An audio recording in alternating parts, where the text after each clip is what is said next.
Well, here we are in beautiful Echuca on the mighty Murray River.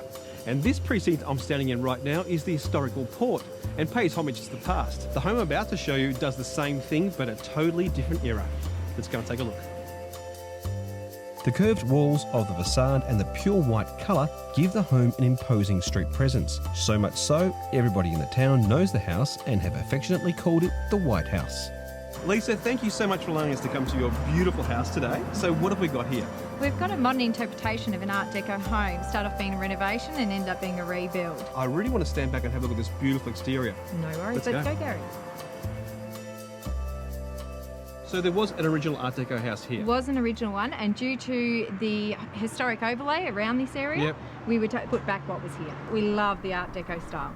This particular style of Art Deco is what they call P&O, or nautical. Kind of got that sort of ship kind of look about it with the big curves. And porthole windows. And porthole windows as well. We speak to the building designer as she explains what the Art Deco design period is all about. Art Deco is it's a visual style. It came about sort of intra-war, after the First World War and between the Second World War, obviously, and also it had a revival post-war as well. And it sort of symbolised modernity of the time, so it was embracing the whole mass production sort of revolution which was happening, very machine age. It was an embracing of technology at that time. The P&O style of this house is based on the streamlined design of the P&O ships, which were popular and seen as a symbolism of luxury and extravagance of the time. In that sense, we have curved walls which, create a sense of movement around the building. The first thing that you think of when you think of Art Deco is luxury, and something in architecture which is quite a luxurious item is to have a void and, double height ceilings, that kind of thing. It creates an opulence of space, light and air. So we wanted to create that in the communal area, and of course you have this grand reveal when you come into the living and dining spaces, which are going into the heart of the home, and it creates this dramatic contrast to the more secluded, private and intimate areas surrounding the rest of the house.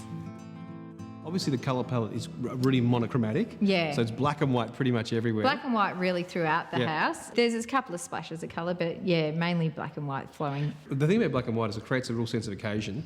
It does. And it's kind of like a black label kind of elegant kind of look, isn't it? It is, and the house is used a lot of the time for wedding photos and things like that, and the black and white works wonderfully for that. Oh, I'd imagine most of the community would know that this house is called the White House. Yeah, I think it would be a bit of a landmark in the area at the moment. I'm certainly proud of what I've achieved here. You enter the home through a traditional hallway in keeping with the integrity of the Art Deco home of that era. Once you enter the double-height living room and open-plan kitchen, the sense of opulence is really revealed. Upstairs is the main bedroom suite and the balcony, which has views over to the wildlife reserve and the mighty Murray River.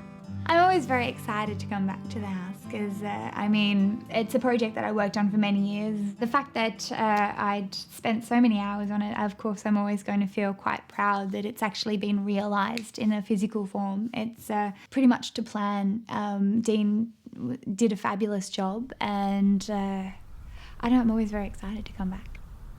Well, Belle, you did an absolutely amazing job on the architecture. Congratulations. Thanks, Gary. All right, so now viewers want to know what the cost was. So what was the total cost of the house? $950, including landscaping, pool and furniture. Wow, $950,000, almost $1 million. Almost. The thing about this house is, unlike some of the houses we're going to, people who are watching the show could actually come here and stay.